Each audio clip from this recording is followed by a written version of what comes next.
dia a todos. Para mim também é um enorme prazer ter essa oportunidade de falar com vocês, principalmente no momento em que nós estamos construindo aqui em Araraquara toda uma programação e essa parceria com a Secretaria de Educação para nós é fundamental também, e fiquei, a gente partilha essa questão, muito contente em que a própria temática indígena ela está na programação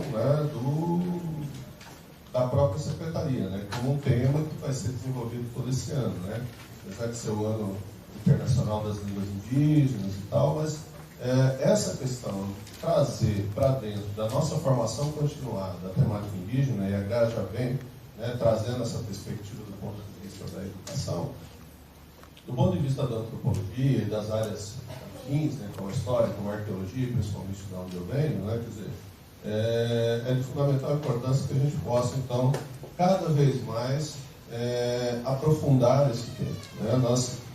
A GRA já colocou essa questão, mas assim, nunca é demais reforçar que a nossa cabeça, o nosso modo de pensar ainda é o modo de pensar do século XIX.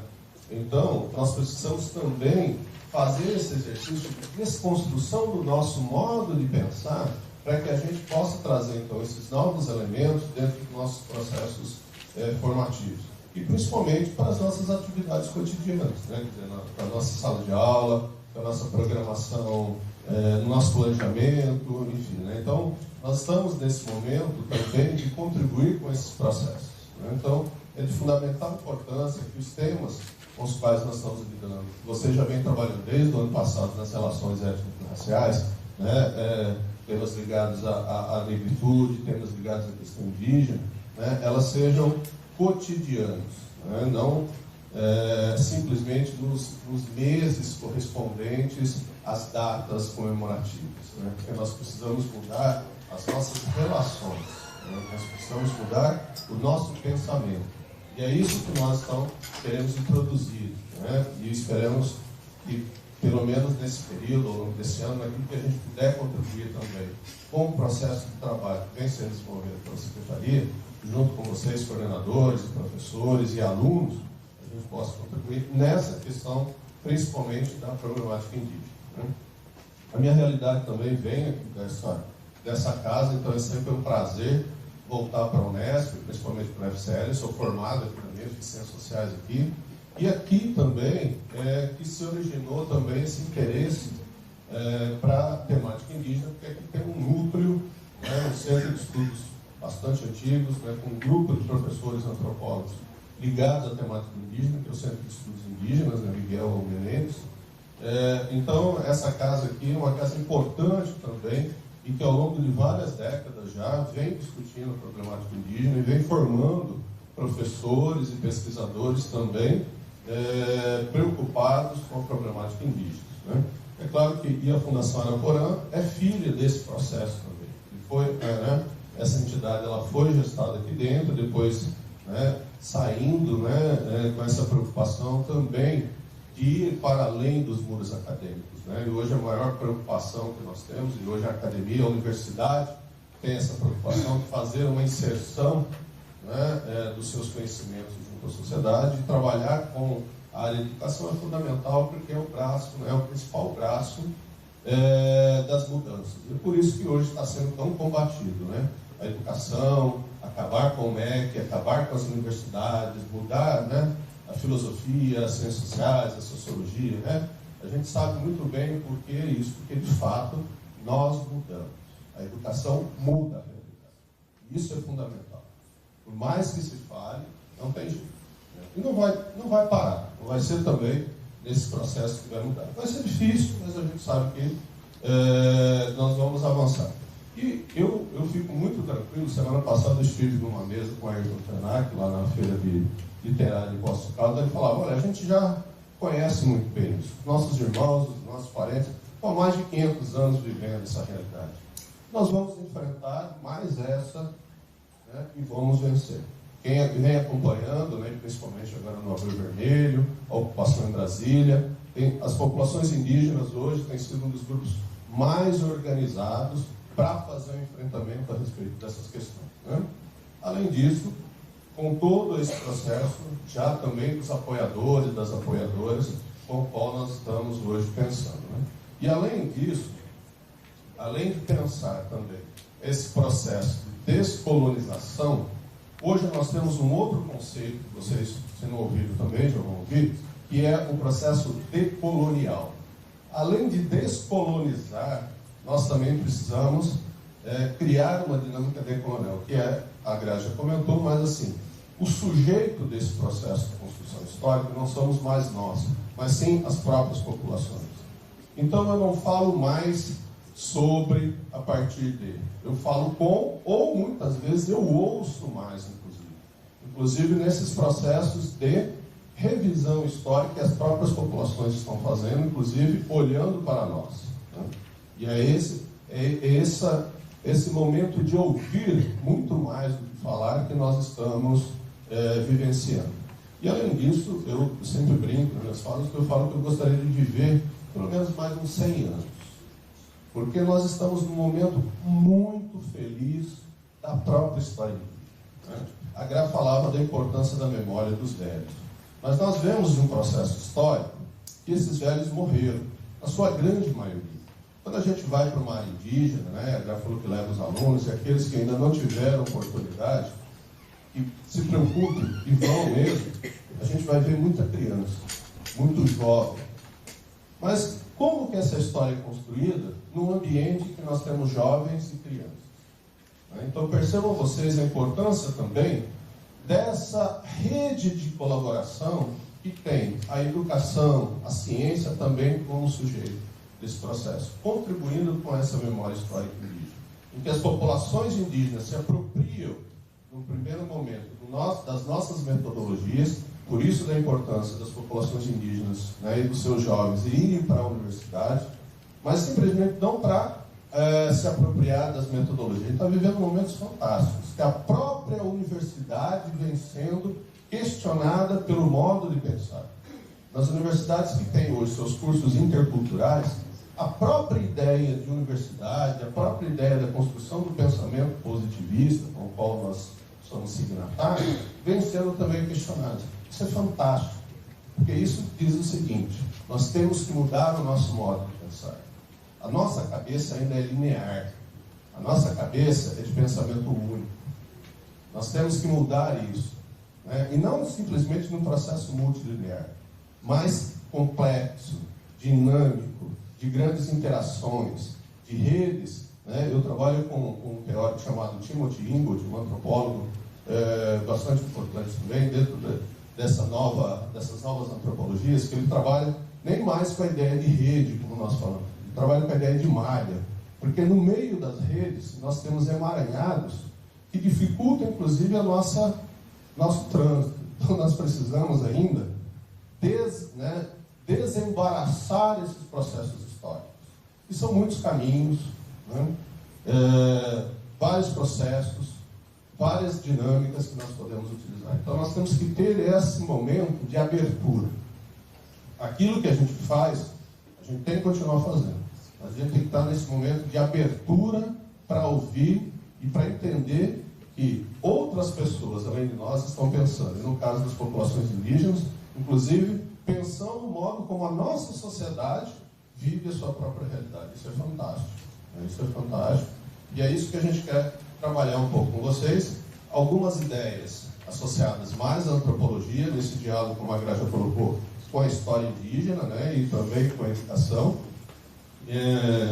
Então eu quero, nessa uma hora de fala, pelo menos pontuar alguns aspectos que eu considero de fundamental importância para a gente entender o contexto indígena com o qual nós estamos trabalhando, né?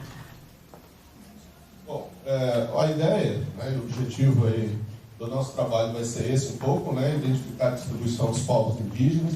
A Gra falava dos 305 povos. E aí, pessoal, a gente tem que lembrar que esses 305 povos são aquilo que temos na informação oficial. Eu quero, pelo menos eu pretendo chegar, né, até o final da minha fala, senão eu vou acelerar para chegar lá, e nós estamos vivendo um processo de construção cultural fantástico. né? Que é aquilo que na antropologia nós chamamos de etnogênese ou de emergência étnica. Tem várias denominações que a antropologia contemporânea tem que trabalhar. Eu quero chegar um pouco até aí, porque esse tema reflete exatamente esse momento presente em que nós estamos, né? Nessa questão que já se colocava, né? O fato de uma pessoa usar determinados objetos não quer dizer que ele, né, de fato não seja mais quem é, né? E principalmente quando tudo acaba, né? Não tem a língua, não tem, né, nenhum traço, mas tem a história, e esses povos então estão surgindo novamente. E se a gente não abrir a nossa cabeça para entender essa ressurgência, nós vamos perder o bonde do momento presente, dessa história presente. Porque, na verdade, o passado não existe, né? Isso todos nós sabemos. O que é o passado? É a construção do modo como nós, no presente, olhamos para esses processos, né? Então, nós somos sujeitos da construção da história. E a história que a gente lê, a história que está nos livros, é a história de um determinado momento. E nós estamos exatamente desconstruindo alguns processos históricos para construirmos outros processos históricos. Não mais nós, simplesmente, né, aqueles que sempre detiveram o conhecimento ou sempre tiveram o dom, né, de se apossar desse conhecimento. Mas hoje essa construção é muito mais ampla.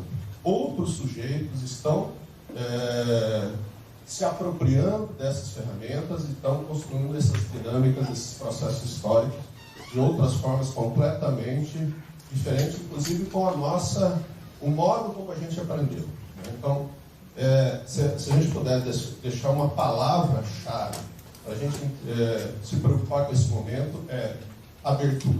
A gente tem que estar aberto para esse momento presente, que as populações indígenas estão construindo os seus processos históricos. E aí nós vamos acompanhar esse processo histórico, claro, contribuindo também, dialogando, trabalhando junto em processos colaborativos, em dinâmicas, né, de interação, porque do mesmo modo como eles aprendem, nós também aprendemos. Então são trocas, né? São esses processos que nós temos que entender. E por isso dessa relação próxima, né? Ele não tem que estar distante. A gente não fala de pessoas que estão distantes de nós. Ela está do nosso lado. E eu falo literalmente do nosso lado. Porque hoje, mesmo em Araraquara, fala, não, Araraquara não tem mais indígenas. Tem. Né? E é isso que a gente quer conversar também. Hoje não, amanhã, né? Não sei se começa com vocês ou com outra turma, né? Porque tem uma dinâmica da secretaria. Mas as populações indígenas estão presentes, assim, na sua grande diversidade. Então são essas questões que a gente vai avançando. E por isso, então, reconhecer um pouco, né, a localização dos principais troncos linguísticos, né?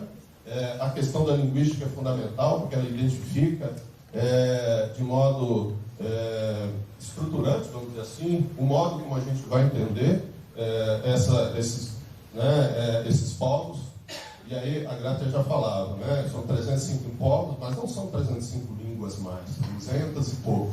O que aconteceu com isso? Mas entender isso, mesmo se um determinado grupo ele não fala mais a sua língua originária, ele se aproxima mesmo assim dos troncos linguísticos. Então tem processos de aproximação que essas próprias populações estão construindo também para se ver nessa imensa diversidade que nós temos no Brasil, né?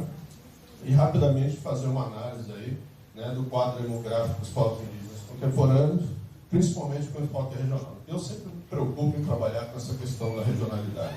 Eu acho que por mais que a gente tenha essa visão global, é no lugar em que nós estamos que a gente compreende tudo. E cada vez mais isso se coloca como algo fundamental. Então, pretendo chegar ali para a gente pelo menos falar um pouco do nosso contexto estadual. E amanhã a gente fala aí do nosso foca mais a problemática de Araraquara e região, né? Mas vamos ver se a gente consegue chegar lá com isso. E aí, me desculpem já, adiantando, eu sempre trago muito material, porque essa é uma aula, na verdade, de 4 dias, a gente vai fazer em 1. Então eu vou acelerar algumas coisas. E uma questão que eu me preocupo muito é trazer subsídios. materiais. Nós estamos trabalhando com professores, né? Então, é nosso dever também, enquanto formadores, trazer subsídios, né? Nós já indicamos algumas coisas no material que a gente mandou para a secretaria. Eu pretendo falar um pouco mais e vou usar alguns materiais que a gente possa, então, não simplesmente ilustrar. Porque esses materiais complementares, eles não funcionam como ilustração, mas sim exatamente como ferramentas de conteúdo, né? Por isso dos gráficos, dos mapas, dos vídeos, enfim, né? Então eu costumo também nas minhas falas utilizar esse material, né, para que a gente possa também se envolver com esses elementos para além da minha fala. Então é uma preocupação que eu tenho também. Bom, rapidamente, né, os meus interesses de pesquisa estão diretamente ligados à história indígena, principalmente aqui do estado de São Paulo, e eu gosto de trazer esse texto do Darcy Ribeiro. Darcy Ribeiro, muitos de nós já conhecemos, né? Amado ou odiado por muitos de nós, né? Mas é um pensador brasileiro que tem uma importância histórica no próprio processo de formação social no Brasil, né? Mas ele começa suas pesquisas aqui no interior do estado de São Paulo, e ele coloca essa questão para a gente não olhar simplesmente a história, mas para a gente olhar o nosso momento histórico que a gente está vivenciando, principalmente na questão das construções das ideias ou das ideologias, né? Por mais que se fala que o marxismo cultural é ideológico, tudo é ideológico, inclusive, né, do ponto de vista daquele que fala que é também, né? São questões que a gente tem que trabalhar.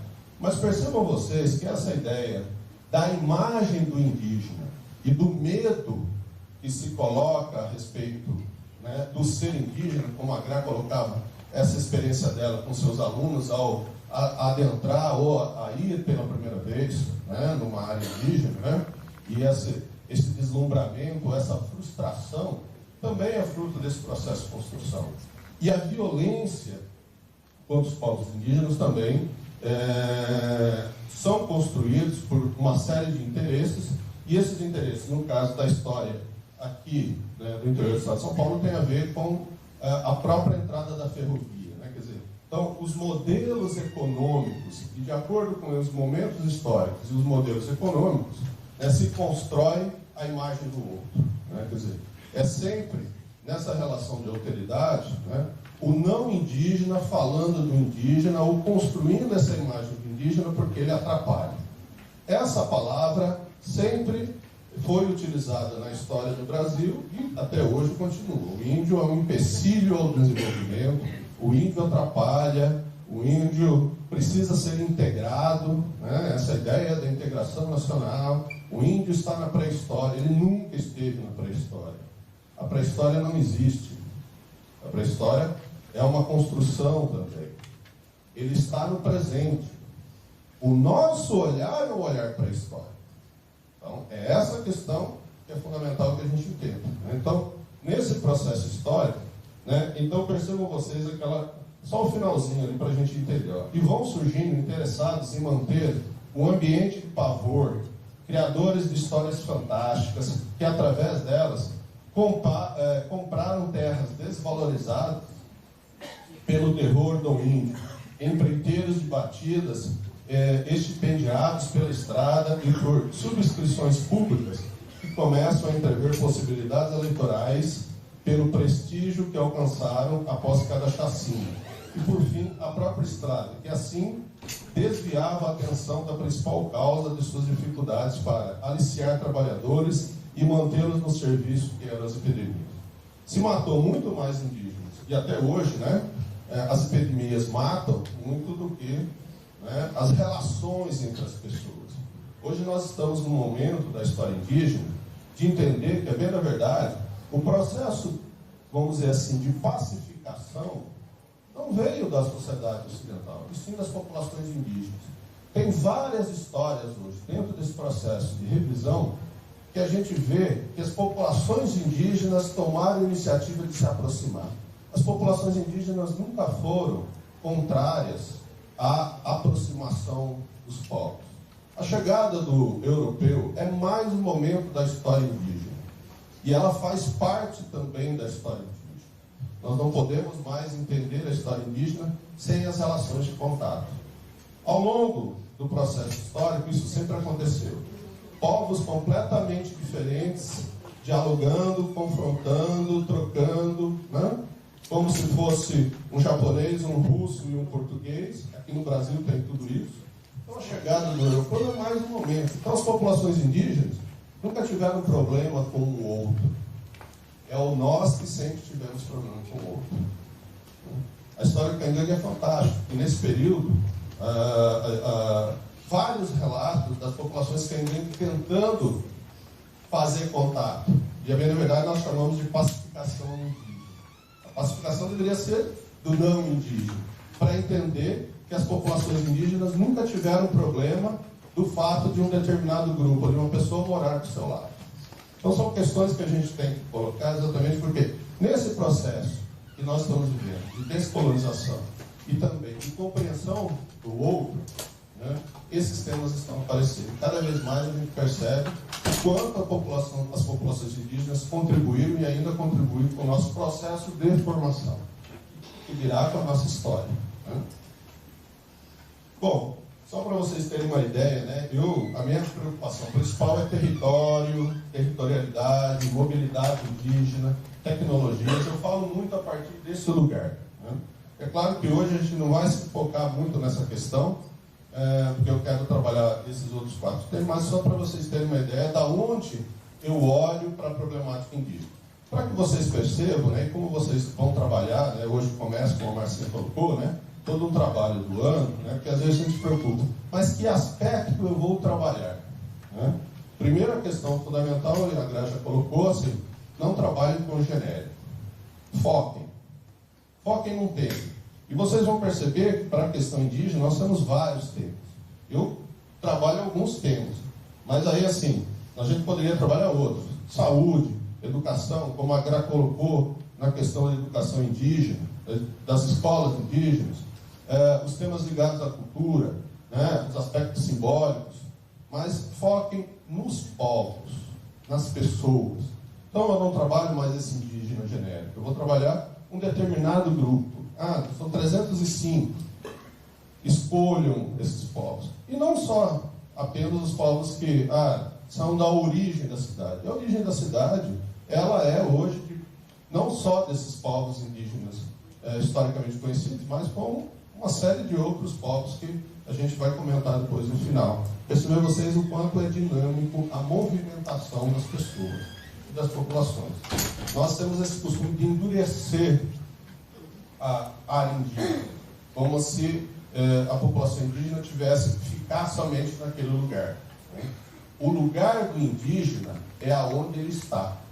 E é ali que se constrói a vida. Esse é o principal elemento fundamental hoje na história indígena. Então, mas esse povo que aqui está é lá do Nordeste. Não é. Ele é aqui de São Paulo. E a gente vai ver muito isso. Né? Essa movimentação dos povos indígenas, ao longo da história, sempre aconteceu. Mas esses Guarani não são de São Paulo, são do Paraguai. Né? São os índios paraguaios. Equívoco. Né? Esse movimento é muito dinâmico. Então não se preocupem também em enrijecer o território. O território é dinâmico. Sim. Então, exatamente, bem lembrado. Quer dizer, as divisas, né, e as divisões territoriais são construções contemporâneas. Né? Antes, se a gente pegar a nossa história, antes se dividiam por vilas, né, por outros espaços. Depois que se criaram as cidades, os territórios urbanos dos municípios, rural, urbano, né, quer dizer, essa divisão geopolítica que nós temos. Né, e que a gente ainda rompe, né, porque a gente se movimenta, mas as populações indígenas não podem. Né, elas têm que estar em um determinado lugar, elas têm que se vestir de uma determinada forma, elas têm que estar daquele jeito, como se a história fosse assim tão rígida, né, tão própria. Nós podemos mudar, mas as populações indígenas não. Senão elas perdem a identidade. Nós não perdemos a nossa, né? Eu quero ver aqui quem ainda vive como seu avô ou bisavô. Acho que ninguém. Né? Ninguém. Agora as populações indígenas têm que ter. Mas é legal. legal, porque as populações indígenas também sabem disso, e eu brinco, né? Já falava dessa questão do teatro, né? As populações indígenas teatralizam seus processos históricos, não por eles, mas por nós. Isso é bom, porque eles nos educam. Nós hoje estamos sendo educados pelas populações indígenas. Isso é fundamental. E a gente tem que ter essa abertura, né? A gente aprende todo dia. Vamos continuar aprendendo a vida toda, né? Isso é fundamental. Se um dia a gente falar, eu já sei tudo, pode morrer, né? Porque, né, acabou a nossa vida, né? A gente nunca para de aprender. E mais ainda com o outro, quando a gente se abre, quando a gente está, né, nesse processo, então, de diálogo colaborativo, né, e principalmente o diálogo colaborativo interético. Né? São muitos. Bom, e aí dentro da cultura material, eu estou muito preocupado, então, em perceber esses aspectos da história contemporânea, né, a partir dos objetos. E essa é uma questão que eu acho que vocês podem trabalhar também, né, porque a gente sempre pensa, eu preciso materializar algo para eu usar. Então, os objetos, eles são importantes, né? É claro que a minha preocupação, ela vem dentro do objeto que é a cerâmica. Mas quantas populações indígenas produzem cerâmicas no Brasil? Algumas. Mas não quer dizer que a introdução de outros elementos materiais não possam ser utilizados pelas populações indígenas. Eu trabalho especificamente com a cerâmica. Mas eu posso trabalhar, por exemplo, com as pontas, né? Quem gosta de fazer colares e tal, né? O artesanato indígena, ele é muito rico, né? E ele é muito diversificado. Mas aquela pontinha, principalmente aquela pontinha de vitrificada que nós temos, foi introduzida nas populações indígenas lá no século XVI. E a gente ainda está aí nessa ideia, não, esse material não é indígena, tem que ser a semente. 500 anos de história, mais de 500 anos de introdução de objeto, e ainda as pessoas insistem em falar que não é indígena, né? Então são essas questões, quando a gente pensa a cultura material, que a gente tem que levar em consideração. Então, nos nossos trabalhos, né, e essa preocupação da Secretaria também, eu corroboro com essa ideia, né, de achar que a gente tem que ter uma marca, e é essa marca que é, né, então sempre um cocarzinho, é sempre a pinturinha, aquela coisa, ela também tem que ser relativizada, porque os objetos que nós utilizamos, a gente está, por exemplo, trabalhando com a pena, cocar, pena. Se eu tenho um cocar de canudinho de refrigerante, é indígena ou não é? E foi exatamente, né? É cocar e é construído por eles. Então, essa dinâmica que a gente tem que perceber. Então é uma cultura material de segunda categoria? Não é. Que não importa a matéria-prima em si, mas é o processo. Muitas vezes, num cocar de canudinho de refrigerante, eu tenho toda a construção simbólica que representa aquele determinado grupo naquele objeto. E todo objeto ele tem um referencial simbólico, ele tem uma imaterialidade, ele tem uma história. Se eu não me envolvo com isso, eu não percebo exatamente toda essa riqueza, porque aí eu fecho o meu olhar só para aquela matéria-prima. Isso não é indígena, a pena é indígena, né?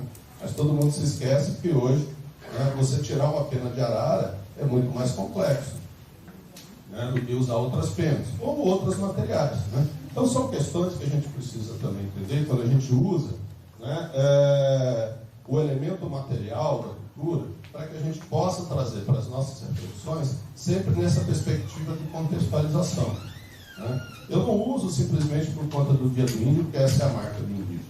Eu vou trabalhar ele contextualizando a sua realidade étnica e o modo como, historicamente, essas populações se apropriaram desses materiais e incorporaram a sua dinâmica, né, e hoje utilizam, né? Assim eu vou rompendo com essas questões.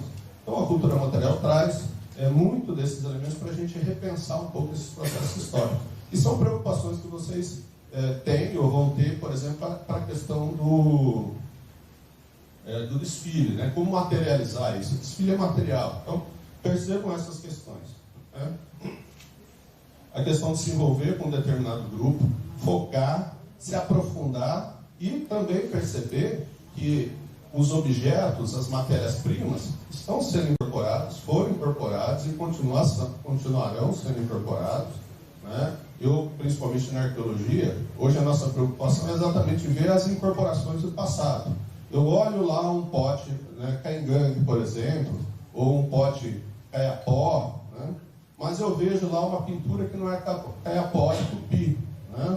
Do povo Tupi. O que está acontecendo ali? Está acontecendo a mesma coisa, interação étnica, né? É um pote com uma tecnologia daquela população, mas que muito provavelmente ele fez contato com outro grupo, incorporou na sua dinâmica. Ele deixa de ser Caingangue pelo fato dele incorporar uma pintura tupi? Não. Então ele não deixa de ser indígena quando ele coloca uma roupa, quando ele coloca uma calça, um relógio, usa o computador, né, como bem estável. Percebam vocês o quanto ainda nós temos que avançar. Século XXI vai ser isso. Esperemos que todos nós, né, consigamos chegar até lá. Eu quero trocar várias partes do meu corpo, porque eu quero chegar até lá.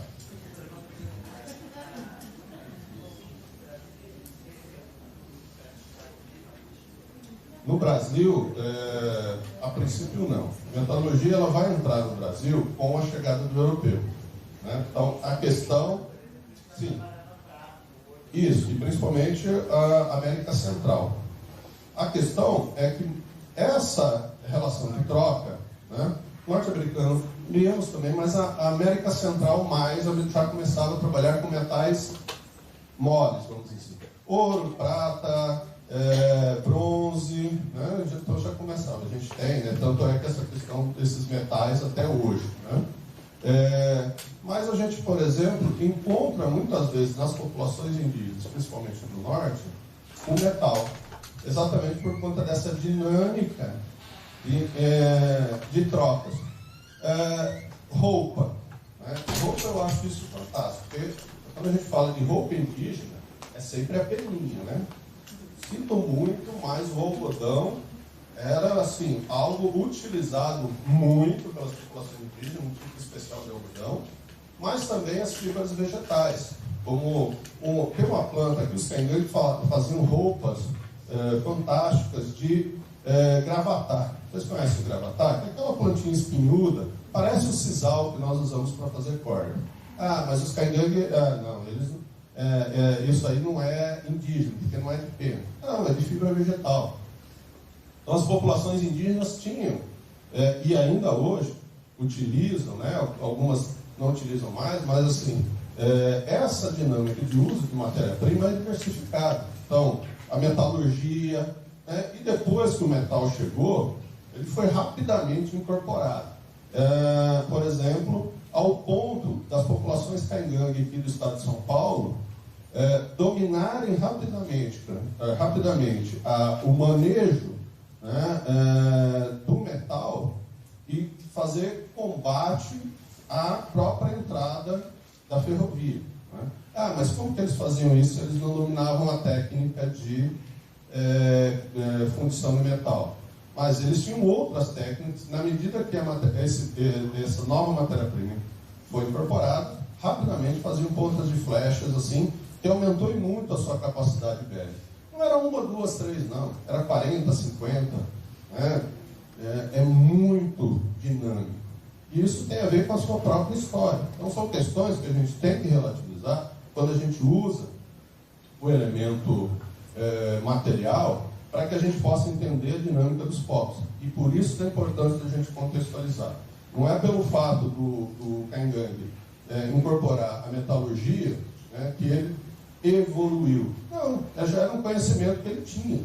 Né? Ele simplesmente aplicou um conhecimento já próprio uma nova matéria-prima. Então não é o metal que provocou a mudança, né, a evolução de um povo, muito pelo contrário. Né? Ele já estava, inclusive, à frente daquele tempo. Inclusive, ele combateu o conquistador e o colonizador com as suas próprias armas, né? Enfrentando, inclusive, espingarda e tal, que era do conquistador. Então, são questões que a gente tem que levar em consideração para não achar que a cultura material ela é um elemento de evolução. Não é. Ela simplesmente vai ser incorporada, vai ser dinamizada pelo grupo e ela vai ter novos significados nessa realidade. Por isso é importante a gente se envolver com os povos. Na medida que a gente vai trabalhar, escolha um povo, se aprofunde nele, né? Se aprofunde na história dele, né? Entenda as próprias relações que ele estabeleceu com o seu contexto. Quer dizer, isso é fundamental, né? Não trabalhar essa questão genérica, né? E até a própria palavra índio, né? Que é genérica, a gente vem desconstruindo, hoje está mais tranquilo, né? O próprio movimento indígena fala de não usar o termo índio, mas indígena. E se a gente puder chegar no nome, melhor ainda, né?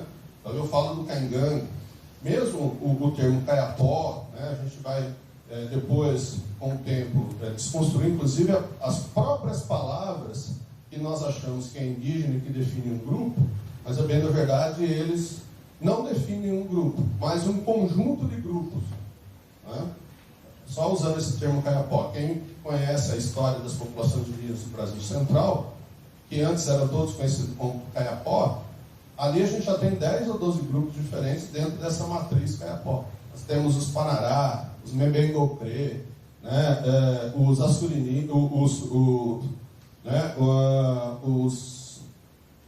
ver qual mais eu lembro, né, o Kayapó, Xicrim, né, então o Xicrim. Para o Guarani é a mesma coisa, é o Imbiá, é o Inhandeva, é o Kaiowá, né? As próprias populações vão se encarregando de mostrar para nós o modo como eles também pensam essa dinâmica da construção das palavras, né? E do nome. E o nome sempre foi feito nessa relação de alteridade, e quem sempre deu o nome foi esse não indígena, né? E agora as populações vêm invertendo isso na perspectiva de uma mudança dessa dinâmica, né? Então, ela entra, essa questão que nós estamos falando, exatamente nesses dois conceitos que são fundamentais que a gente trabalhe na nossa formação, né? A ideia de identidade e a ideia de alteridade. Então, essa relação do eu com o outro, essas relações de alteridade, e a relação de alteridade, ela é fundamental na atualidade, exatamente porque, na medida que a gente tem essa abertura para ouvir o outro, a gente aprende. As relações de alteridade não podem mais ser marcadas por um confronto. Não que o confronto não exista, né? Ele vai sempre continuar existindo. Mas é fundamental que a gente se abra exatamente para ouvir o outro e absorver aquilo que o outro tem, para a gente poder também se ver nessa relação. Então, esse é um tema fundamental que a gente tem que trabalhar bastante nessas relações, porque nós estamos vivendo um momento de intensa alteridade, né? Não só para a questão indígena, inclusive para a nossa sociedade, né? Nós temos que entender a sociedade brasileira a partir das relações de alteridade. É fundamental, né? A gente está tratando da questão indígena, mas a relação de alteridade ela vai acontecer com diferentes segmentos, com diferentes grupos, isso é fundamental.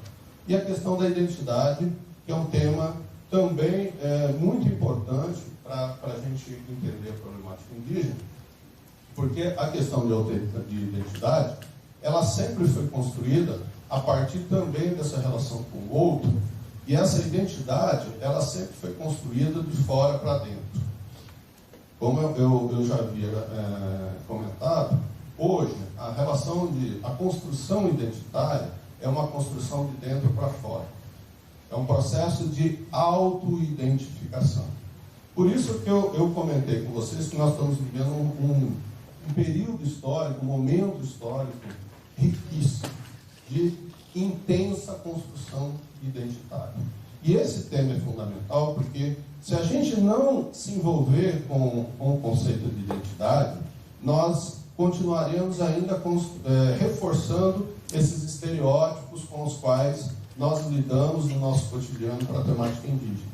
Então, é fundamental que a gente se aproprie, se envolva, entenda, claro, do ponto de vista antropológico, mas também do ponto de vista do modo como os grupos étnicos estão construindo o seu modo de se ver. Primeiro eu olho para dentro do meu grupo. E mesmo dentro do grupo, percebam vocês que eles não são únicos. Cada grupo étnico, cada povo, além de ser um povo, além de ter uma identidade étnica que define enquanto povo, internamente existem outros grupos, parcelas, subgrupos, famílias, enfim. Mesmo dentro daquele grupo, você vai ter diferenciações. E isso aí é um exercício, vamos dizer assim, um pouco difícil, mas é fundamental que a gente faça esse exercício. Porque também a gente sempre tem essa mania de generalizar. É sempre pelo geral que a gente atua. Mas aí, quanto mais a gente mergulha, mais a gente aprofunda, e como a gente está nesse momento de ouvir e entender, perceber que dentro do grupo há contradições, há construções divergentes, há processos históricos que muitas vezes elas se relacionam com as famílias. Nós sempre tivemos também, nessa questão, em mente a ideia que populações indígenas vivem dentro de uma perspectiva comunal única, né? Hegemônica e tal. E aí, quando a gente também olha a realidade indígena, a gente vai se frustrar. O fantástico da história indígena, se eu puder usar uma palavra, é a frustração. E toda vez que eu faço contato com uma população indígena, eu falo, putz, era isso que eu pensava. E aí, passada a frustração, aí nessa abertura eu vou aprender.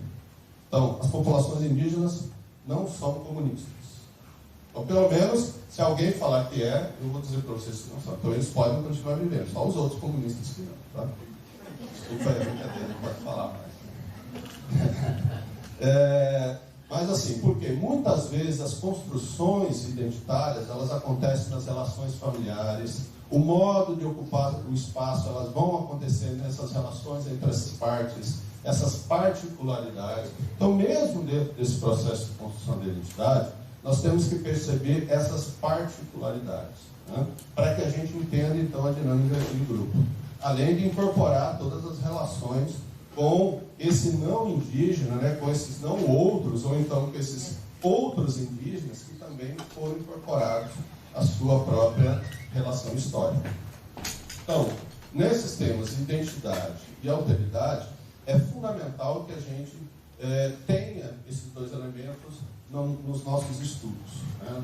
Nos nossos trabalhos, e que a gente, ao produzir materiais para a gente apresentar, a gente marque essa situação, né? Então, o desafio para vocês, eu diria, né, nesse primeiro momento, fazendo uma síntese, vamos dizer assim, já pensando no dia 22 de agosto, que é o que a Marcinha colocou, é vocês fazerem um discurso da identidade e da alteridade, né? Então, acho que é um desafio. Como materializar isso? Porque o desfile é materialização, né, disso. Aí eu trabalho em vocês, né? A gente pode contribuir, né? E a ideia dessa parceria é que a gente continue, né, com os outros trabalhos que ao longo desse período, até agosto, vamos desenvolver aí de modo colaborativo, mas o desfile tem que ser da identidade e da diversidade. Então, essas duas palavrinhas de modo fundamental.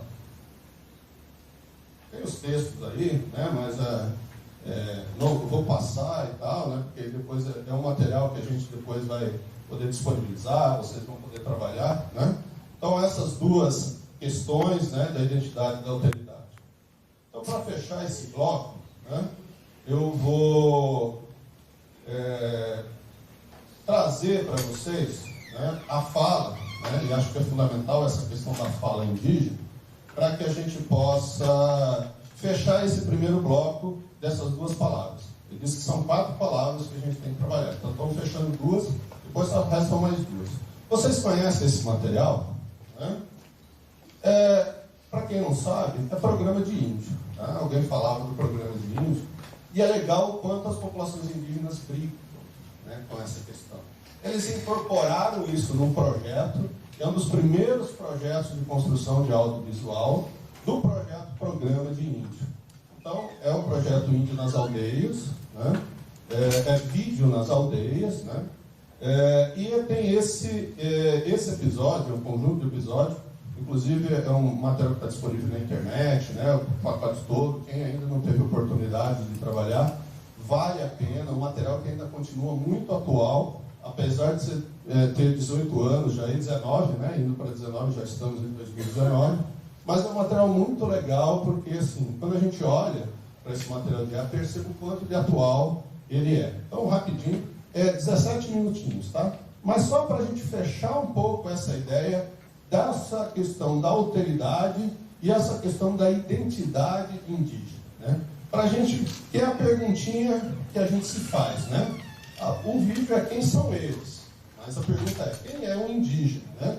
Quem é esse índio que nós falamos, né? Rapidamente.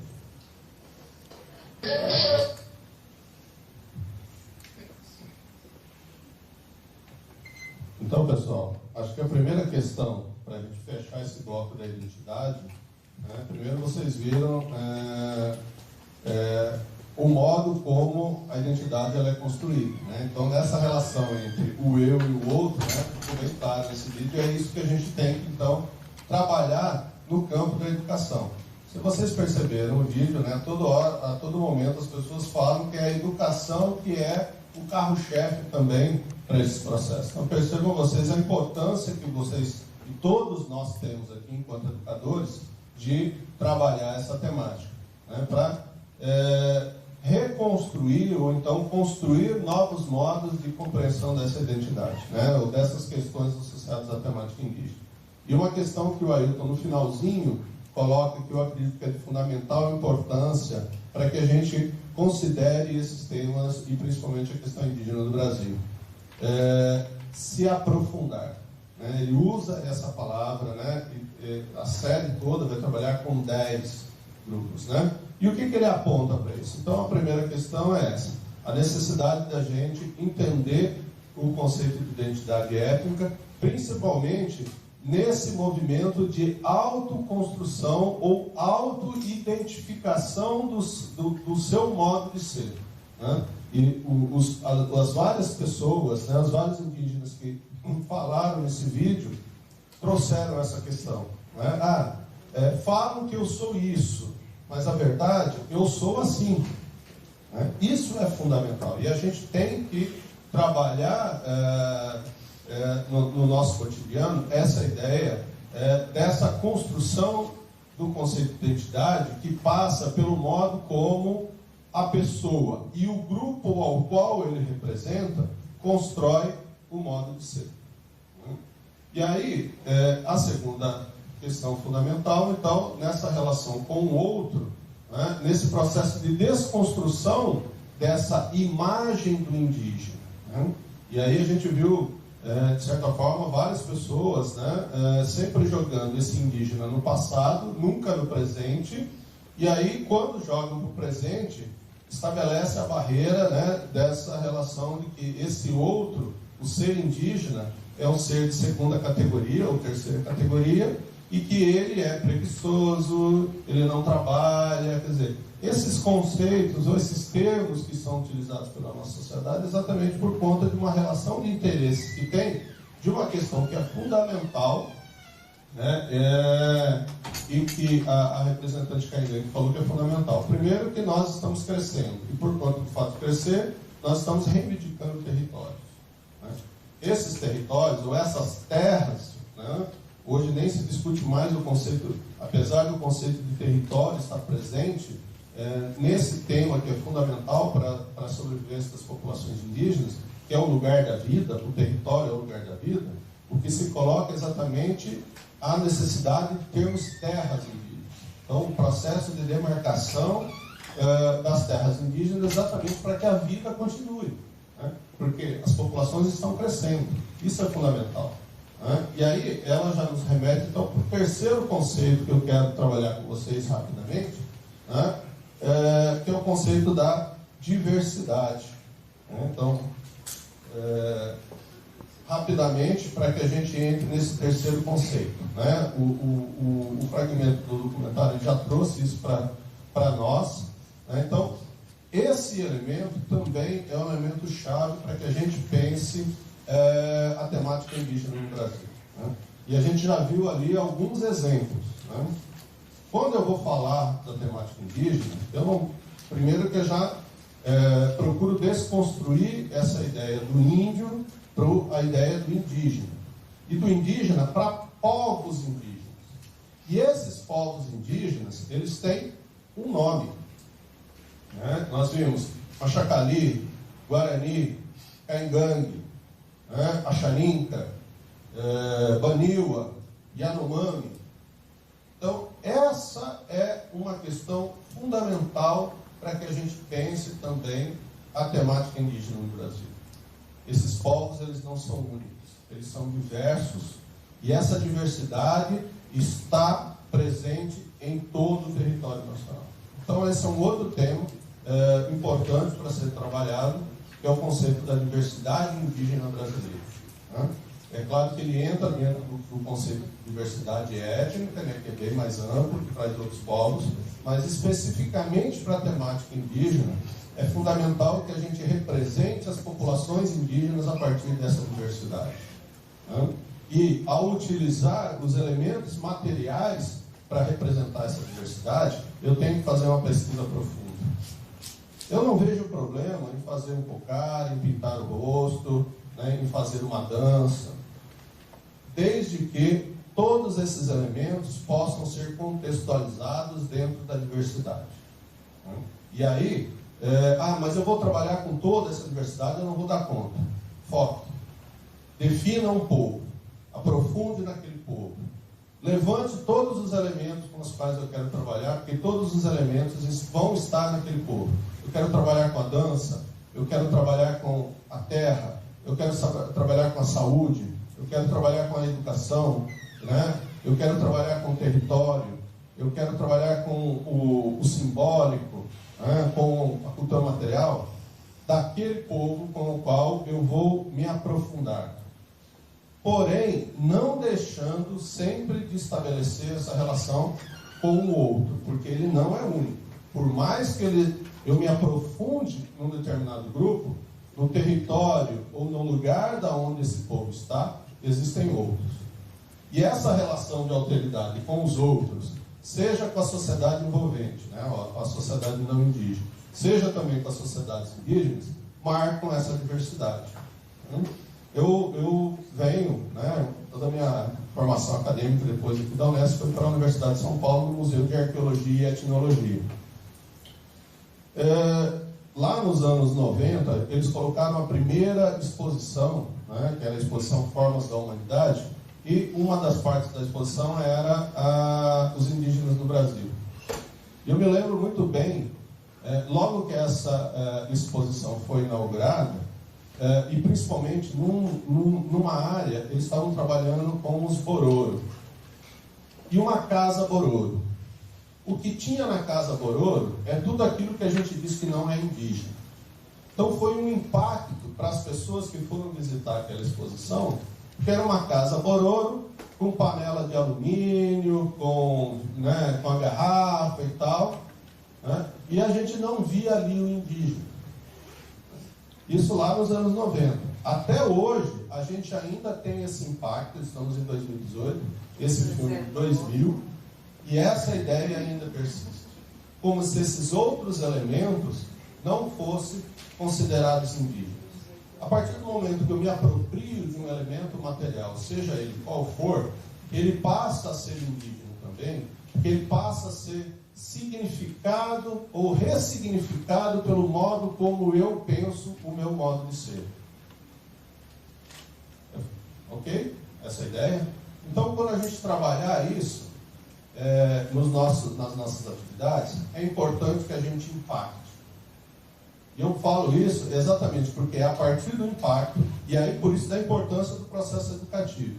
Quando eu trabalho esse tema também dentro do impacto, dessa surpresa, como ir à área indígena, né? A importância pedagógica de ir é fundamental exatamente porque depois, no processo educativo, nós vamos então ter a oportunidade de trabalhar com os nossos alunos, né, e desconstruir esse modo de pensar, né, com o qual nós estamos acostumados. E mesmo nós, a nossa cabeça continua sendo essa. Eu posso até olhar para tudo isso que nós estamos vendo aqui e falar, nossa, de fato, a gente tem que fazer isso. Mas a todo momento a gente também tem que olhar para nós, porque a nossa cabeça também pensa assim. E aqui a Grau usou uma expressão que eu acho legal, né, no momento de fúria ou de impacto, ou se a gente toma uma a mais e tal, pronto, falei. não é aquela ideia do pronto eu falei, é nesse momento que a gente percebe como é o nosso modo de pensar. Numa piadinha, né, numa fofoquinha. Por quê? É nesse momento que a gente percebe que a nossa cabeça também está sendo, né, foi construída dentro desse mundo. Então, na medida que eu trabalho essas questões comigo, eu vou ter tranquilidade de trabalhar com os meus alunos, né, e construir com eles também que os elementos que estão sendo incorporados ao longo de décadas, e aí séculos, no nosso caso, não diminuem aquele grupo, mas muito pelo contrário, faz com que ele se reconstrua. E quem mais constrói hoje no Brasil identidade cultural são as populações indígenas. Eles estão preocupados em mostrar para nós, não indígenas, quem eles são. E tudo que eles fazem exatamente para conversar conosco. Isso é fundamental, porque isso gera uma dinâmica, né, intensa no próprio grupo, que obriga também as novas gerações a pesquisar, a ir atrás de informações, porque ninguém nasceu sabendo. Por mais que muitos ainda pensem que o indígena é um selvagem, um ser do mato, um ser longe de nós, né, mas somos únicos, somos seres humanos, de norte a sul do mundo, Homo sapiens sapiens. Não tem outra, né, espécie. Todos somos Homo sapiens sapiens. Porém, dentro de uma diversidade étnica, de uma diversidade cultural com a qual nós temos que trabalhar. E aí é nesse processo que nós vamos, então, entender esses elementos da diversidade. Né? Então, é fundamental que a gente se aprofunde na questão da diversidade. Né? Esse aí é rapidinho, né? Mas o outro vídeo já trouxe essa questão, mas da importância das palavras, pessoal. Usem os nomes das populações indígenas. Muitas dessas populações sequer falam a sua língua materna mais. Mas essa questão da palavra, ela é fundamental. Então, o pessoal da literatura, das letras aí, e muitas dessas palavras que denominam um grupo étnico tem a ver com os processos de construção de histórias contemporâneas. E muitas vezes nós não vamos encontrar nos livros de histórias mais antigos, porque são processos atuais de construção cultural também. Então, as palavras, os nomes das populações. Né? Então, por exemplo, se eu usar a palavra caingangue, até bem pouco tempo atrás, nos livros de histórias, os caingangue eram conhecidos como coroados. Então, nome colonial. Quem já ouviu falar? Por que coroado? Porque o não indígena, o colonizador, ao olhar para essas pessoas, percebeu um corte de cabelo que representava uma coroa. Né? Ou, aqui em Minas, né, nós conhecemos os botocudos. Por que botocudos? Porque eles usavam aquilo que a menina ali do Rio de Janeiro falava, né? Aquelas coisas, né, nos lábios, né, rombuda e tal. Porque o botox é um adorno corporal, um adorno labial. Né? Agora, se a gente olhar na nossa sociedade, né, todo esse trabalho de piercings, né, as tatuagens e tal, né? Quem é os alargadores, né? Quem é mais indígena do que isso? Né? Então, estamos aprendendo, inclusive, com as populações indígenas, essas dinâmicas. Muitos desses processos são indígenas não brasileiros, né? A questão da cultura, né, que se propaga pelo mundo. Né? O botox, então, é o botocudo. Né? Mas o botocudo quem é? É o Krenak. O coroado quem é? O caingangue. Mesmo o caingangue, o termo caingangue significa aquele que mora no mato. Porque aí o colonizador, conversando com um indígena já aldeado, perguntando a respeito daqueles que estavam lá. Então, nesse diálogo, ele falou, não, aqueles lá são caingangue, ou caangangue, como vocês viram rapidinho lá no Nonoai, lá em Santa Catarina, né, na aldeia. É aquele que mora no mato. Caiapó, igual a macaco. Então, a própria ideia das construções da palavra que domina o grupo, também ele imbuída de informações. E essas informações, na medida que a gente se aprofunda, a gente vai entendendo todo esse processo histórico e tendo a oportunidade de trabalhar com os nossos alunos. até chegar nos termos de autodenominação. Vários grupos já vêm usando termos de autodenominação dentro desse processo histórico. Se a gente conseguir trabalhar com os nossos alunos todo esse trajetório, e podemos pegar isso, a palavra, o nome do grupo, né? E aí se aprofundar naquele grupo também entendendo dentro desse processo histórico. Que a nossa história é colonial. A gente não pode desassociar a história indígena também do processo colonial, que tem a ver com essa dinâmica histórica. Então, o indígena não está isolado, nunca esteve e nunca estará. Né? E aí, então, é nesse processo de relações de alteridade que eu vou entender essa diversidade e eu vou entender nas palavras. Se vocês perceberam no vídeo, né, eles trabalhavam com uma pegadinha, né? Uma hora ele não estava paramentado, mas estava falando na língua. Outra hora ele se paramentava e falava em português. Essa brincadeira que o vídeo vai fazendo para a gente, mas que exatamente que tem um toque visual, e é isso que é interessante desse vídeo, porque ele trabalha muito mais do que só as palavras. Ele trabalha com as imagens. E a gente vive esse momento de trabalhar essa condição da imagem. Né? E esse vídeo, por isso que eu considero ele muito atual, porque essas imagens falam muito mais do que as próprias palavras. Né? E várias vezes que eu assisto esse vídeo, às vezes até paro de ouvir o que ele está falando só para olhar. Né? E isso também, na nossa sociedade, é utilizado.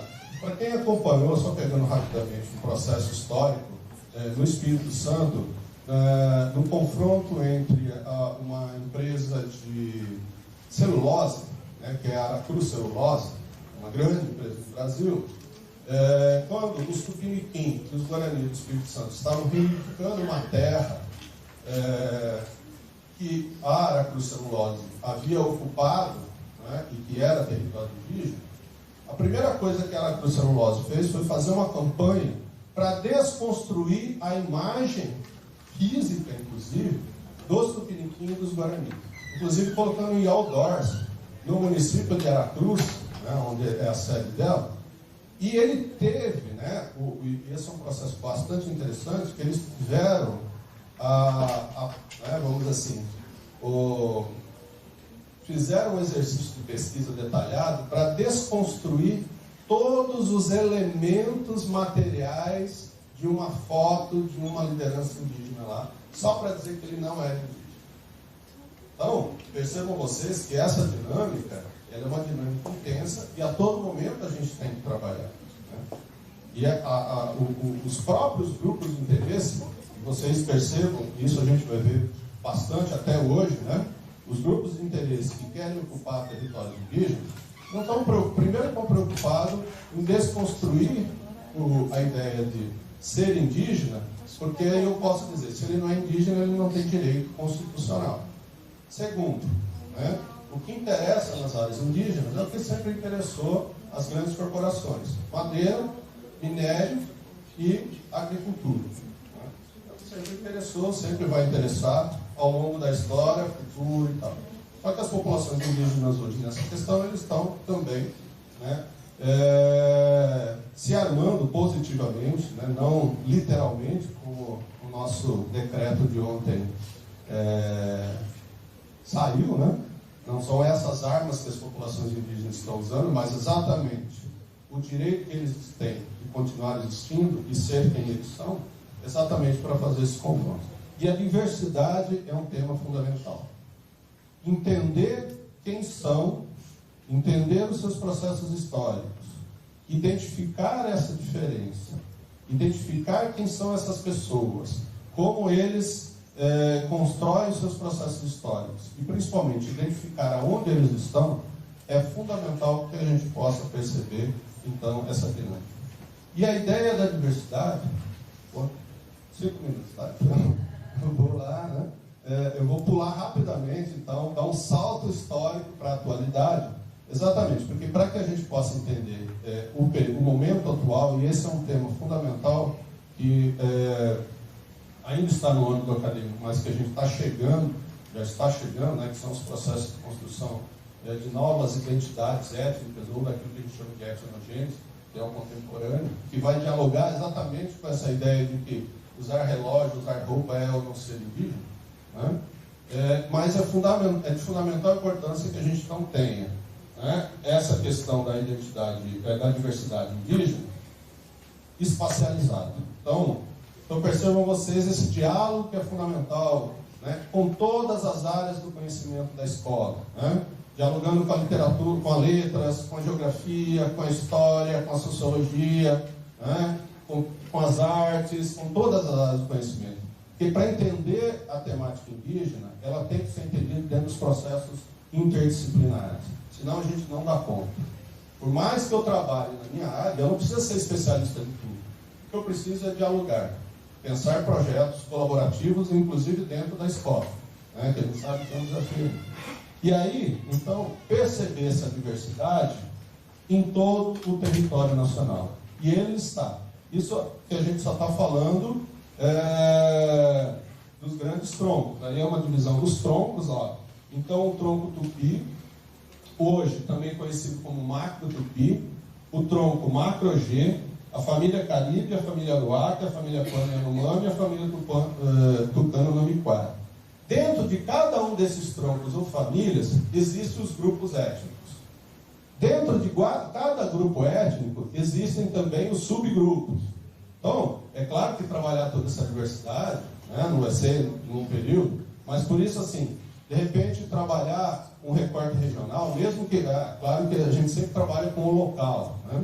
Mas o local também, vocês vão perceber, que reporta ao nacional, né? Porque eu tenho Pancararu aqui.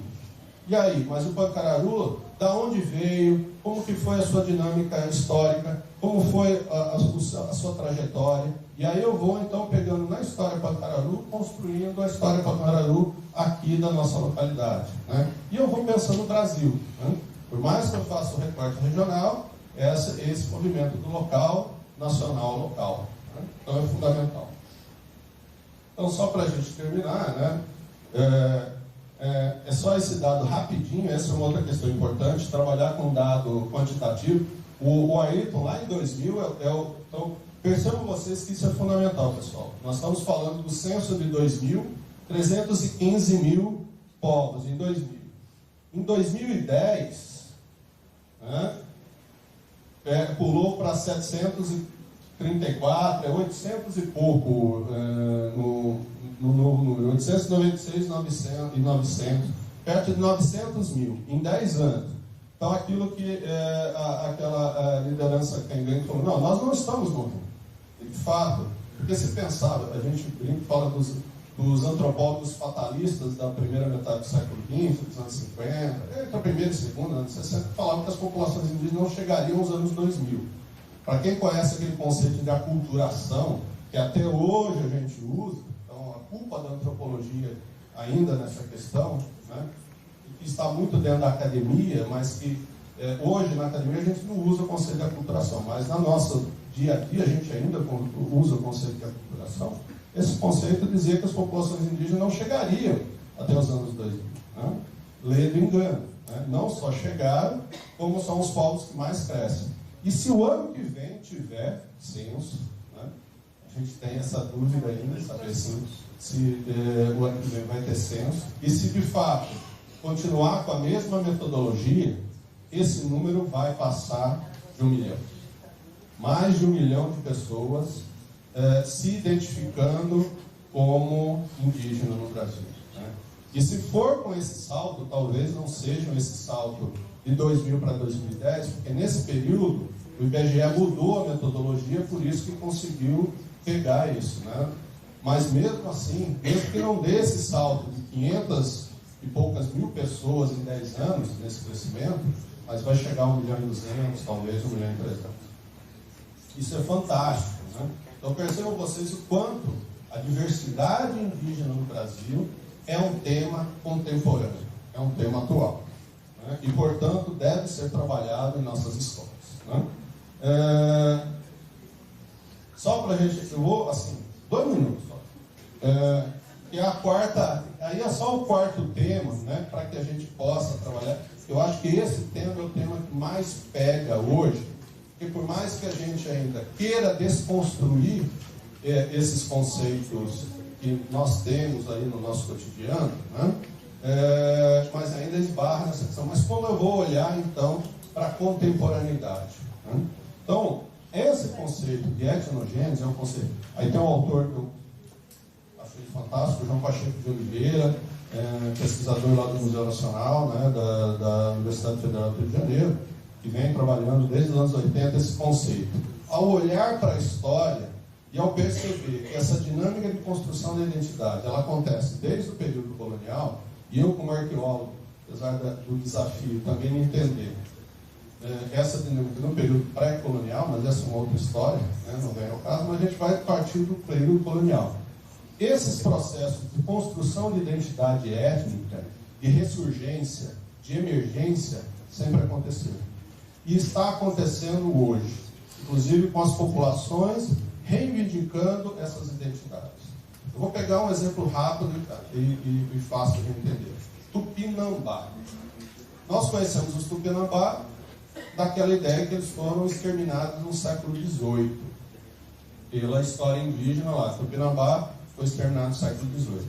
Aí, de repente, na Bahia, ali, eu tenho 10 mil pessoas que se autodenominam Tupinambá. Que Tupinambá é esse? É o Tupinambá do século XVIII? Se eu me preocupar somente em olhar o Tupinambá pela história, essa história aí, eu não vou entender. Eu vou dizer que essas 10 mil pessoas não são Tupinambá. Em nenhum momento eles têm o penachinho nas costas, o manto de pena, né, e fazem ritual antropofágico, né, pegando aí um estereótipo aí, né, para a questão do Tupinambá. Que Tupinambá é esse? Se eu não entender dentro dessas novas construções de identidade, dessas construções históricas contemporâneas, eu não vou conseguir falar da história Tupinambá da Bahia e de tantos outros povos que nós vimos ali, que têm esses processos de etnogênese e que estão construindo a sua identidade hoje e que, portanto, daqui a 100 anos, né, o professor, o educador, a educadora do século XXII já vai consolidar isso. Então nós estamos vivendo o momento da construção, nós estamos experimentando uma dinâmica que sempre aconteceu, mas que a gente nunca deu conta de perceber. Por isso que é rico esse momento. Nós estamos vivendo o momento das construções culturais, né? E o quanto isso para as populações indígenas é dinâmico, né? E aí, a gente vai ter isso, né, em vários grupos, né, rapidamente. Então, as novas emergências estão acontecendo em todos os lugares. Eu tenho trabalhado um pouco ali em Minas, né, como eu estou lá nem sei se eu falei ou não, né, hoje a minha atuação acadêmica é lá na Federal de Uberlândia, e a gente tem trabalhado com aquele povo ali, o povo indígena Catuauá Araxá. Quem já foi lá para a terra da Dona Beija, né, lá em Araxá, quem já foi tomar um banho lá nas termas, né, lá nas águas de Araxá, talvez já tenha comprado artesanato dessa população. Percebam vocês nessa construção como é interessante. Catuauá é um termo tupi, Araxá é um termo G. Eles se autodenominam Catuauá e eles reivindicam a identidade histórica, a construção histórica das populações G. Porém, toda a construção contemporânea deles está associada à história tupi. E aí, como trabalhar essas questões? Né? Então, percebam vocês o quanto de complexidade também nós estamos vivendo, inclusive de desconstrução de todos os modelos interpretativos da antropologia que nós temos, inclusive para definir os troncos, porque esses povos nós não conseguimos mais enquadrá-los. Isso é fundamental, pessoal. Nós temos que desenquadrar, tirar da moldura, não se preocupar com modelos, porque se a gente for pegar muitos dos nossos modelos, mesmo os modelos antropológicos, para lermos a atualidade, a gente vai ter dificuldade. É claro que esse é um tema mais complexo, a gente teria que trabalhar aqui um pouco mais de tempo. Se eventualmente vocês forem trabalhar com populações contemporâneas, e aí a gente vai ter uma outra realidade que é fundamental, mas principalmente as populações urbanas, os índios na cidade, né, os indígenas que estão na cidade, que é mais complexo ainda. E aí, pessoal, na boa, não foram eles que ocuparam a cidade, foi a cidade que ocupou o território deles. Eles nada mais estão fazendo do que reocupando seus territórios. Vir para a cidade nada mais é do que ocupar um território. Vamos tirar a cidade e vamos pensar o território. A cidade está no território indígena. E é o lugar da vida. Se é o lugar da vida, eles têm, por direito, ocupar a cidade também. Então esse é um outro tema contemporâneo que a gente vai trabalhar, inclusive em Araraquara com vocês, principalmente com a feira, que são os indígenas na cidade. E a gente vai ter a oportunidade de dialogar na feira, agora de junho, né, que a gente está construindo com a Secretaria também, né, essa realidade do indígena urbano, ou o indígena na cidade. Para que a gente perceba que mesmo os modelos territoriais que nós temos definidos no nosso modo de pensar, precisam ser desconstruídos, repensados. Então, nós estamos com uma série de temas complexos, contemporâneos, que nós também temos que lidar no nosso cotidiano da educação. E ele tem que extrapolar o ambiente acadêmico. E eu nem vou falar do quarto termo, mas rapidamente, que é um conceito atualíssimo, que é o afro-indígena. Nós só estamos falando das novas identidades indígenas.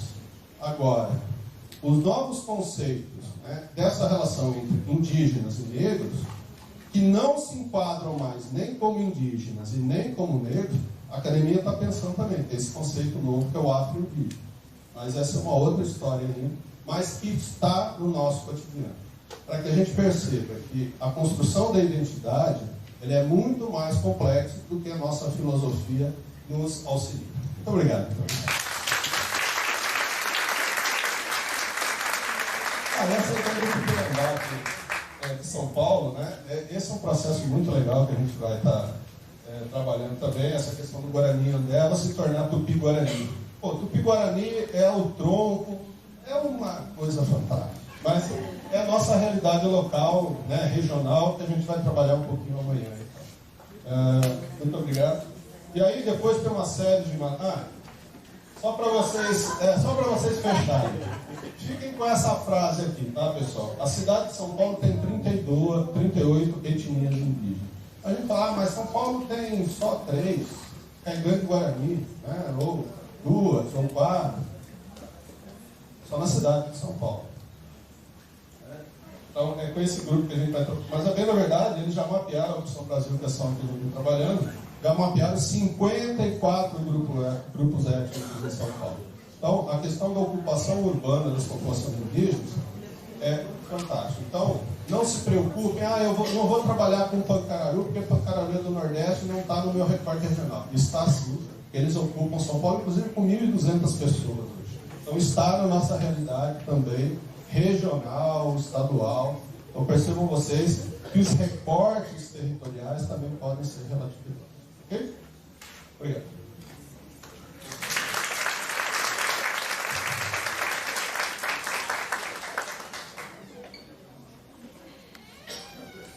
Que aula, não, gente? Bem, bom dia, estava ali do lado do Carlinhos assistindo e ouvindo. Muito bom. Né? Espero que vocês tenham apreciado. Marcinha, no processo de abertura, já deve ter dito quais são as boas intenções da Secretaria Municipal de Educação. E é uma alegria ver as diretoras aqui, as nossas professoras coordenadoras. E aí eu vou fazer uma palhinha muito especial, porque eu estou muito contente de ver tanta gente da educação infantil aqui. Porque na educação infantil que a gente tem que começar o processo de formação nossa, para que a gente possa fazer um processo de formação correto e menos preconceituoso com os nossos meninos e meninas que chegam na nossa educação infantil. Estou muito feliz de vê-las aqui, muito mesmo. Estava lá em cima. Mas um cumprimento aí muito especial para todo mundo, foi tudo rapidinho, né? A nossa chamada para vocês, espero que vocês estejam aqui amanhã. Para isso, que é um momento de poder ter acesso, conhecer e dialogar um pouquinho do que é efetivamente que se discute em relação aos povos indígenas no país, e como é que nós podemos nos qualificar melhor para fazer melhor aquilo que a gente já faz. E aí, falando da questão do desfile, assim como no ano passado, quando a gente propôs a vocês falar da questão negra, né, falar desta Araraquara também negra do seu princípio, nós falávamos para vocês, olha, nada do que a gente está propondo no desfile do 22 de agosto são coisas que vocês não discutem com mais efervescência e com mais, até por força de orientação normativa legal e educacional, né, desde 2003, né, com a legislação, e essa legislação é una, né, porque a gente também discute no bojo da questão racial, a gente também discute étnico-racial, e para fazer isso tem que discutir necessariamente a questão indígena. E a questão indígena a gente discute desde sempre, ou melhor, a história de fazer a representação indígena a gente faz desde sempre na escola. Então, por que não aproveitar uma oportunidade dessa, né? Lembrando que essa cidade essencialmente, ou foi essencialmente indígena, os tais campos de Araraquara, onde nós nos inserimos, e poder fazer essa radiografia, de descortinar esse nosso passado, mas de uma maneira mais séria, né, à luz daquilo que a escola e a educação se propõem, é fazer discussões coladas, né, em fatos, em dados, em pesquisa, em boas pesquisas acadêmicas. É esse o nosso papel. Né? O que nos disseram, né, aquilo que eu acho, não cabe no exercício, né, da construção do conhecimento. Não é o que eu acho, é o que se fez, as reflexões que foram feitas e o conhecimento que foi produzido em torno de cada uma dessas reflexões. Isso se descortina na maneira em que a gente elabora o nosso currículo, na maneira em que a gente elabora o nosso planejamento semanal, na maneira em que nós abordamos cada uma dessas temáticas em sala de aula. Em cada questão dessa que Graziella e Robson abordaram hoje, tem todo sentido com aquilo que nós fazemos na escola. Então, a ideia é que essa produção linda que a gente vê, né, no Facebook, que a gente vê nos corredores das nossas escolas quando eu as visito, é parte daquilo que a gente convida vocês para estar no desfile do 22 de agosto desse ano. Para que a gente possa mostrar para a população de Araraquara essa coisa tão bonita e tão rica que é parte da nossa história. Quem não sabe de onde veio, gente, não sabe para onde vai. Então a gente tem que se conhecer, tem que fazer essa reflexão, tem que trabalhar com as nossas crianças, com os nossos adolescentes, com os nossos jovens adultos que estão conosco na rede pública municipal, e fazer esse convite também extensivo a toda a cidade, para que a gente possa falar dos povos indígenas, das línguas indígenas, e até por conta aí de uma coisa importante que a Unesco deliberou e que a gente achou sensacional, que é essa oportunidade tão rica e tão extrema. E eu agradeço enormemente a vocês, por estarem conosco, pelo convite maravilhoso de estar presente nessa feira, de ajudar, né, organizar de alguma forma, estar presente de alguma forma e poder oferecer para a rede municipal essa oportunidade de conhecer mais e melhor aquilo que nós somos. Então, muito obrigada a vocês, espero vê-las e vê-los, né, amanhã às 14h, também neste mesmo local, para a gente poder trabalhar um pouco mais, né, esse tema, né, do nosso ano. Obrigada, bom almoço, boa tarde para vocês e até amanhã.